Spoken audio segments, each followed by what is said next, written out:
Kung may isang bagay na natutunan ng mundo tungkol sa Ukraina sa panahon ng digmaan nito laban sa Rusya, ito ay puno ng mga sorpresa ang bansang ito. Hindi ito sumusunod sa karaniwang mga patakaran o inaasang pamantayan ng militar. Sa halip, ito ay nag-i-innovate. Ito ay nangungguna. Ginagawa nito ang mga bagay sa kakaibang paraan, madalas dahil wala itong ibang pagpipilian. Wala itong napakalaking budget sa militar o malawak na mga yaman tulad ng mayroon ang Rusya. Kaya, kinailangan nitong umangkop sa mahihirap na kalagayan at mahigpit na limitasyon para mabuhay at magtagumpay sa labanan hanggang ngayon. Walang mas malinaw na halimbawa nito kundi sa hukbong himpapawid ng Ukraina na walang duda isa sa mga pinakakakaibang hukbong himpapawid sa buong mundo ngayon. Sa katunayan, habang maraming malalaking kapangyarihang militar sa mundo ang nakatuon sa pagpapasimple ng kanilang hukbong himpapawid at pagpapasimple ng kanilang mga flip, kabaligtaran ang ginawa ng Ukraina. Gumububuo ito ng mas iba-iba at mas komplikadong sangay panghimpapawid ng sandatahang lakas nito. Wala nang ibang bansa ang gumagawa nito at sa unang tingin, maaring mukhang isang kabaliwan ang desisyong ito na taliwas sa lohika at rason. Pero kung susuriin mo pa ng mas malalim at maaring ito na naman ang isa pang matalinong hakbang ng mga commander ng Kiev na sa huli ay magpapalakas pa lalo sa kanilang hukbong himpapawid kaysa dati. Para maintindihan kung ano ang nagpapakaiba sa hukbong himpapawid ng Ukraina, kailangan muna nating alamin kung ano ang dahilan kung bakit magkapareho ang karamihan sa iba. Tingnan mo ang maraming hukbong himpapawid sa mundo at mapapansin mong may isang karaniwang pattern. Karaniwan silang gumagamit ng isa o dalawang pangunahing uri ng fighter jet. Halimbawa, ang Pransya ay pangunahing umaasa sa kanilang ika-4 at kalahating henerasyong Dassault Rafale at mayroon ding mas maliit na fleet ng Dassault Mirage 2000. Samantala, ang fleet ng jet ng Alemanya ay malawakang nakatuon sa Eurofighter Typhoon na kinukumpleto ng Panavia Tornado. Ang UK ay gumagamit din ng Typhoon, pati na rin ng ilang American Lockheed Martin F-35B Lightnings.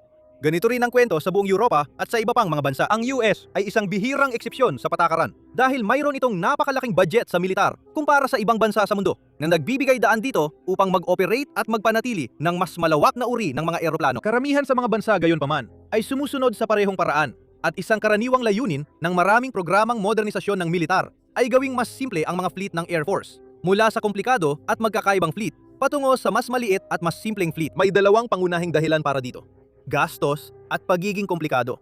Kahit ang mga simpleng combat aircraft ay may mahal na presyo, kadalasan ay umaabot sa 10 milyon o daan-daang milyong dolyar bawat isa. At hindi lang sila mahal gawin, kundi pati na rin sa pagpapanatili. May mga gastos din sa pag-aayos at pagpapalit ng maraming komplikadong mechanical na bahagi at mga komponent na bumubuo sa mga himala ng inhenyeriya na ito. Halimbawa, mayroon ding mga gastos na kaugnay sa lohistika, supply chain at pagsasanay ng piloto. Kapag mas maraming uri ng eroplano ang pinapatakbo ng isang bansa, mas tumataas ang mga gastusin at mas nagiging komplikado ang lahat. Halimbawa, ang isang puwersa na gumagamit ng 3 magkakaibang combat aircraft ay mangangailangan ng natatanging mga programa sa pagsasanay ng piloto para sa bawat isa, pati na rin ng mga particular na piyesa para mapanatiling maayos at handang gamitin ang bawat jet kapag kinakailangan. Mayroon ding mga estratehikong komplikasyon kapag iba-iba at komplikado ang fleet. Kung maraming pagpipiliang uri ng eroplano ang mga commander, kailangan nilang patuloy na timbangin ang mga kalamangan at kahinaan ng bawat isa upang malaman kung alin ang dapat gamitin sa bawat sitwasyon. Kung isa o dalawa lang na multi-role na eroplano ang meron sila, mas nagiging simple, mas mura, at mas mabilis ang lahat. May isa pang dahilan kung bakit karamihan sa mga pinakabagong jet, pati na rin yung mga kasalukuyang dinedevelop, ay dinisenyo para maging flexible hanggat maaari, kaya nilang gampanan ang iba't ibang gawain at tumupad sa maraming klase ng tungkulin. Ang F-35, halimbawa, ay kilalang-kilala bilang Jack of all trades sa mundo ng militar. Kayang magpalit-palit ng walang kahirap-hirap sa pagitan ng air-to-air combat operations, ground support missions, at intelligence gathering kapag kinakailangan. Hindi ibig sabihin ito na wala ng mga militar na gumagamit ng halo-halong mga jet o nawala ng benepisyo ang ganung paraan. Ang pag-diversify ng isang fleet ay maaaring maging matalinong hakbang sa ilang mga pagkakataon. Pero sa kabuuan, karamihan sa mga pangunahing militar ay gumagalaw sa parehong direksyon, patungo sa mas simple at mas organisadong Air Force na may mas kaunting uri ng jet kumpara sa dati. Ilang miyembro ng NATO ay gumagamit lamang ng isang uri ng jet, halimbawa. Pero nariyan ang Ukraina. At kakaiba ang paraan ng Ukraina. Hindi lang isa o dalawang uri ng combat jet ang ginagamit nila. Hindi lang 3 o 4 ang ginagamit nila. Ayon sa pinakabagong datos, inaasahan nilang magkakaroon sila ng hindi bababa sa 8 iba't ibang modelo ng fighter jet na dinisenyo sa 4 na magkaibang bansa. Halos walang Air Force sa mundo ang may ganito. Karaming uri at komplikadong fleet at madaling maintindihan kung bakit. Ipinaliwanag ni Christoph Bergs, isang aviation analyst mula sa Royal United Services Institute sa Radio Free Europe, Radio Liberty, na iniiwasan ng karamihan sa mga bansa ang ganitong klase ng fleet. Dahil sa pagkawala ng economies of scale at pangangailangang magtatag ng malawak na pagsasanay at suporta at mga kasunduan para sa pagpapanatili ng bawat uri ng jet. Kaya kung walang ibang gumagawa nito, bakit ginagawa ito ng Ukraine? Upang maintindihan yan, kailangan muna nating balikan at tingnan ang kasaysayan ng hukbong panghimpapawid ng Ukraine hanggang ngayon. Noong nagkawatak-watak ang Unyong Sobyet noong 1991, ang Ukraine ay namana ang isa sa pinakamalalaking fleet ng mga eroplanong pandigma sa buong mundo. Kasama sa inventaryo nito ang humigit kumulang 2,000 sasakyang panghimpapawid. Kabilang ang mga tulad ng Tu-160 at Tu-295 na strategic bombers at daan-daang Soviet-era fighters gaya ng MiG-29, Su-27 at Su-24. Ang napakalaking fleet na ito ay nagbigay sa Ukraine ng kakayahang magsagawa ng halos anumang uri ng operasyong panghimpapawid na maaaring kailanganin nito hanggang sa mga estratehikong pag-ataking nuklear. Noong 1994, gayunpaman, pumayag ang Ukraine sa Budapest Memorandum on Security Assurances. Pumayag na isuko ang mga sandatang nuklear nito sa Rusya. Nakapalit ay nangakong igagalang ang kalayaan, soberanya at mga hangganan ng Ukraine. Tulad ng alam natin ngayon, sa huli ay tumanggi ang Russia na tuparin ang bahagi nito sa kasunduan. Pero noong dekada 90, may buong tiwala ang Kiev na tutuparin ng Moscow ang kasunduan. Kaya naniniwala silang ligtas sila mula sa anumang uri ng pananakop o malakihang pag-atake. Sinimulan ng Ukraine na buwagin ang fleet nito ng mga sasakyang panghimpapawid. Habang lumilipas ang mga taon, binaklas, ibinenta o basta na lang inilipat ng Ukraine ang daan-daang sasakyang panghimpapawid, kabilang na ang mga bomber, jet, trainer aircraft, transport aircraft, tanker at mga attack helicopter. Ang mga pagbabagong ito ay nagdala ng milyon-milyong dolyar sa bansa. Ngunit iniwan ang kanilang militar na labis na kulang sa kagamitan sakaling magkaroon ng labanan. Pagkatapos, noong 2014, nagbago ng tuluyan ang realidad ng Ukraine nang pasukin ng mga espesyal na puwersa ng Rusya ang bansa at sakupin ang tangway ng Crimea. Napakabilis ng mga pangyayari. Halos, walang oras ang Ukraine para makapaghanda ng kahit anong tugon. Ngunit isang bagay ang malinaw na malinaw. Nilabag ang Budapest Memorandum at hindi na maaaring umasa ang Kiev sa mga garantiya ng seguridad na nakaimpluwensya sa napakarami nitong desisyong militar hanggang sa puntong iyon. Makalipas lamang ang ilang sandali matapos ang pag-aneksa ng Crimea, muling naging aktibo ang hukbong himpapawid ng Ukraine. Ibinalik sa serbisyo ang mga veteranong piloto, nagtuturo at nagsasanay sa susunod na henerasyon ng mga piloto sa sining ng digmaang panghimpapawid. Habang ang mga inhinyero ay nagsimulang magtrabaho sa pagpapanumbalik, pagkukumpuni at modernisasyon ng ilang dosenang mga jet na matagal nang nakatingga tulad ng Su-27 at MiG-29 na matagal nang nakatambak sa mga lumang bodega ng militar at tinutubuan na ng alikabok sa loob ng mga dekada. Nakipag-ugnayan din ang Ukraine sa mga kaalyadong bansa upang tulungan ang Ukraine na maghanda para sa posibilidad ng digmaan, kung saan ipinadala ang mga batang piloto sa Norwegian Air Force Academy sa Trondheim upang hasain ang kanilang kakayahan. Hindi man ito kalakihan, ngunit ito ay isang hakbang at nagsimula ring mamuhunan ang Ukraine sa mga makabagong sistema ng depensa sa himpapawid at mga drone na pagtanto nilang kung sakaling sumiklab ang digmaan, hindi sasapat ang kanilang puwersa sa himpapawid upang makipagsabayan sa katumbas nitong Ruso. Sa kabila ng mga pagsisikap at pagpapabuting ito, pagsapit ng Pebrero 2022 nang tumawid ang mga puwersa ng Russia sa hangganan papasok ng Ukraine. Ang mga puwersa ng depensa ng Kiev ay may 120 eroplano lamang na magagamit at ayon kay dating Commander-in-Chief Valery Zaluzny, isa lamang sa bawat tatlo ang talagang nagagamit. Samantala, ang Russia ay may higit sa 4,000 eroplano. Dagdag pa ang pondo at kakayahan para gumawa ng daan-daan kung hindi man libu-libo pa. Ito ay isang ganap na hindi patas na laban at agad na napagtanto ng Ukraine na kung gusto nitong magkaroon ng kahit kaunting pag-asa na mabuhay sa digmaan, kailangan may magbago. Pero bago namin ipaliwanag ang mga sumunod na nangyari, marami pang kwento na tulad nito. Kaya kung may natutunan ka sa palabas na ito tungkol sa militar, huwag kalimutang mag-subscribe. Ngayon, ang unang mga sagupaan sa pagitan ng Russia at Ukraine ay halos nagwasak sa hukbong himpapawid ng Ukraine. Sa katunayan, sa unang ilang oras pa lang ng pag-atake noong Pebrero 24, 2022, partikular na tinarget ng mga puwersa ng Russia ang mga kagamitan at infrastruktura ng UAF.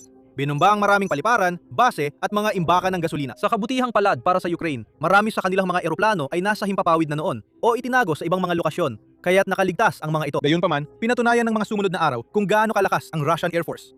Ang mga pilotong Ruso ay nagsasagawa ng hanggang 200 sorties bawat araw. Samantala, ang mga piloto ng Kiev ay nakakagawa lamang ng 5 hanggang 10 dash na ang sorties, habang nahihirapan silang pagkasyahin ang kanilang maliit na fleet na binubuo ng 4 na uri ng Soviet jet, ang MiG-29, Su-24, Su-25 at Su-27. Nakita ng mga kaalyado ng Ukraine na ang Air Force ng bansa ay hindi na magtatagal at napagtanto nilang nasa kanila ang responsibilidad na gumawa ng aksyon tungkol dito. Kaya nagsimula silang maghanap sa sarili nilang mga inventaryo para matukoy kung anong mga kapaki-pakinabang na eroplano ang maaari nilang ipadala sa Kiev. Halimbawa, noong buong 2023, iba't ibang bansa sa gitna at silangang Europa ang nagpadala ng ilan sa kanilang mga Soviet-era na combat jet para madagdagan ang puwersa ng Ukraine. Halimbawa, ang Slovakia at Poland ay naglipat ng ilan sa kanilang MiG-29 at habang nagpapasalamat siya sa mga dagdag na puwersang ito, nanatiling umaasa si Pangulong Volodymyr Zelensky ng Ukraine na balang araw ay magbibigay ang ilan sa mga pangunahing kapangyarihan ng kanluran ng mas moderno, mas advanced at mas may kakayahang mga fighter jet para sa Kiev. Matagal man, pero nakuha rin niya ang gusto niya. noong 2024. Ang unang batch ng mga F-16 fighter jet na gawa sa US ay opisyal na lumapag sa lupa ng Ukraine na nagdala sa fleet ng Ukrainian Air Force sa kabuuang 5 iba't ibang uri ng jet. Kinailangan ng bansa na magsagawa ng masinsinang pagsasanay para sa mga piloto habang kumukuha rin ng mga simulator, spare parts at suporta para sa infrastruktura bago tuluyang magamit ang kanilang mga F-16 sa operasyon. Simula noon, naging napaka-epektibo ang mga ito na bumubuo ng halos 80% ng lahat ng misyong panghimpapawid ng Ukraine at napatunayang napakakapakipakinabang sa pagpigil sa mga missile at drone ng Russia, pati na rin sa pagsasagawa ng mga strike sa mga target sa lupa. Iba't ibang bansa rin ang nag-ambag ng karagdagang F-16 sa Ukraine sa mga nagdaang taon. At sa 2025, ang Air Force ng Ukraine ay nagkaroon ng isa pang kapanapanabik na karagdagan, ang Mirage 2000. Unang lumipad noong 1978, ang French na fighter na ito ay naging pangunahing gamit ng French Air Force sa loob ng mga dekada at lumahok na sa maraming labanan sa paglipas ng mga taon, mula sa Gulf War hanggang sa digmaan sa Afghanistan at sa digmaang sibil sa Syria. Iba't ibang puwersang militar sa buong mundo ay patuloy na umaasa sa mga ito, kabilang ang India, China at United Arab Emirates. At napatunayang popular ang Mirage 2000 dahil sa kahangahangang liksi nito, kakayahang umabot sa bilis na Mach 2 at advanced na avionics. Muli, inabot ng panahon para sanayin ng Ukraine ang mga piloto kung paano gamitin ang sistemang ito. Ngunit pagsapit ng unang bahagi ng 2026, lumalabas na ang mga video ng Mirage 2,000 jets na nagsasagawa ng strike missions sa Eastern Front at nagbabagsak ng mga bomba sa mga target ng Russia. Ibig sabihin, 6 na iba't ibang jet na ang mayroon ng Ukraine sa kabuuan. Pero hindi doon natapos ang lahat. Noong Hunyo 30, 2026, inanunsyo ni Pangulong Zelensky na pumirma ang Ukraine at Sweden ng kasunduan para sa pagbili ng 16 na Swedish Gripen E fighter jets. Bahagi ito ng isang package na magsasama rin ng mga kaugnay na kagamitan, teknikal na tulong at suporta para matulungan ang mga Ukrainian na piloto at inhinyero na magamit at maipakalat ang mga eroplanong ito ng mabilis at epesyente hanggat maaari. Ngayon, ayon sa mga ulat, ang unang 16 sa mga fighter na ito ay darating sa Ukraine sa 2029 at 2030 at kahit na mas mura at mas simple ang Gripen kumpara sa Mirage 2000 at F-16, mayroon pa rin itong ilang natatanging benepisyo tulad ng mababang gastos sa operasyon at kakayahang mag-take off at mag-landing sa medyo maikling runway o highway na perpekto para sa Ukraine. Lalo na karamihan sa mga dating infrastruktura ng Air Force ay nasira o nawasak noong 2022. Pagkatapos, ilang linggo lang matapos ang anunsyo tungkol sa Gripen, nagbunyag ang Ukraine ng isa na namang kasunduan. Sa isang magkasanib na pahayag, kasama ang kanyang Pranses na katapat, Emmanuel Macron, ipinahayag ni Zelensky na magpapadala na ang France ng 4 sa ipinangakong 16 na Dassault Rafale fighter jets sa Ukraine. Darating ang unang batch kapag nakapagsanay na ang mga Ukrainian na piloto sa France na magsisimula bago matapos ang 2026. Kaya sa 2028 o baka mas maaga pa, ang Ukrainian Air Force ay dapat may kabuwang 8 uri ng combat jets mula sa Soviet Union, Estados Unidos, Sweden at France. At ang pinakahiyas ng koleksyong yon ay walang duda na ang Rafale na itinuturing na isa sa pinakamagagaling na jet na yon na may halos walang kapantay na versatility, advanced na sensor fusion technology at walang kapantay na flexibility. Kayang magsagawa ng lahat mula sa air defense operations hanggang sa precision strikes. Kaunti lang ang mga bansa na gugustuhin ang ganitong ka-diverse at komplikadong Air Force.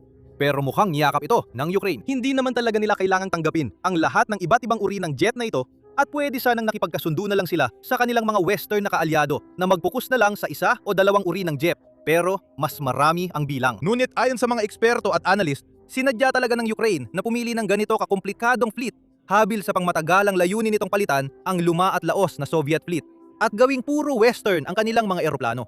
Gaya ng paliwanag ni Christoph Bergs, nais ng Ukraine na tuluyang palitan ng kanilang lumang Soviet-Russian fleet ng mga Western na eroplano. Dahil dito, ang medyo maliit na bilang ng mga Gripen at Rafale na ipapasok sa susunod na mga taon ay magsisilbi muna sa isang transitional at malamang na pinabilis na yugto ng pagsasanay at taktikal na integrasyon sa mga eskadron. Sa madaling salita, hindi talaga pinapahirap ng mga bagong jet na ito ang buhay ng Ukraine. Sa halip, pinapadali nila para sa Air Force ng bansa ang paglipat mula sa Soviet. Nakagamitan patungo sa mga Western na pamalit. At iyan ay isang pagbabago na talagang kailangang mangyari.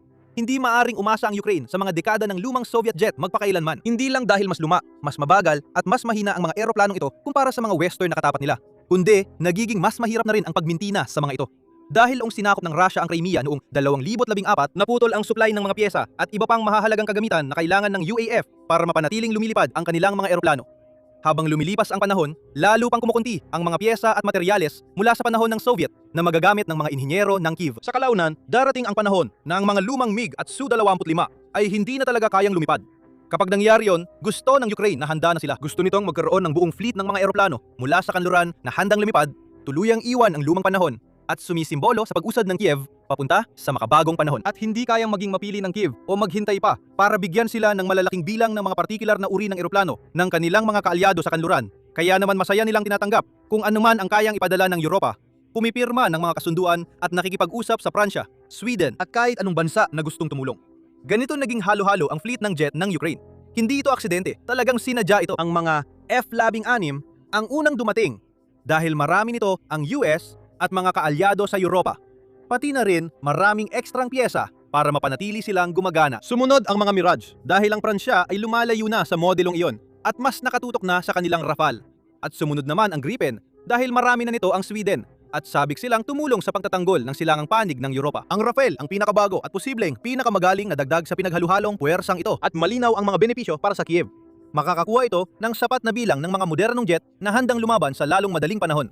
Mas lalo pang magiging bihasa at mahusay ang mga piloto nito at magkakaroon din ng pagkakataon ang Air Force na ikalat ang panganib. Kaya kahit na pumalya ang isa sa mga uri ng jet na ito, halimbawa dahil sa pagputol ng supply o biglang pagbabago sa politika, mananatiling matatag ang natitirang bahagi ng fleet. Lalo na mahalaga ang huling bahagi na iyon. Ang Ukraine ay kasalukuyang nasa aktibong labanan at hindi nito maaring ipagsapalaran na maparalisa ang buong Air Force nito dahil lang sa bumagsak ang supply chain o kaya'y may kaalyadong bansa na naghalal ng bagong leader na magpapasyang hindi nagaanong tutulong. Kailangan nito ng puwersang laging aktibo, handa at maasahan anumang oras. Ang pagkakaiba-iba ang dahilan kung bakit posible iyon. Siyempre, may mga kalakip itong babala.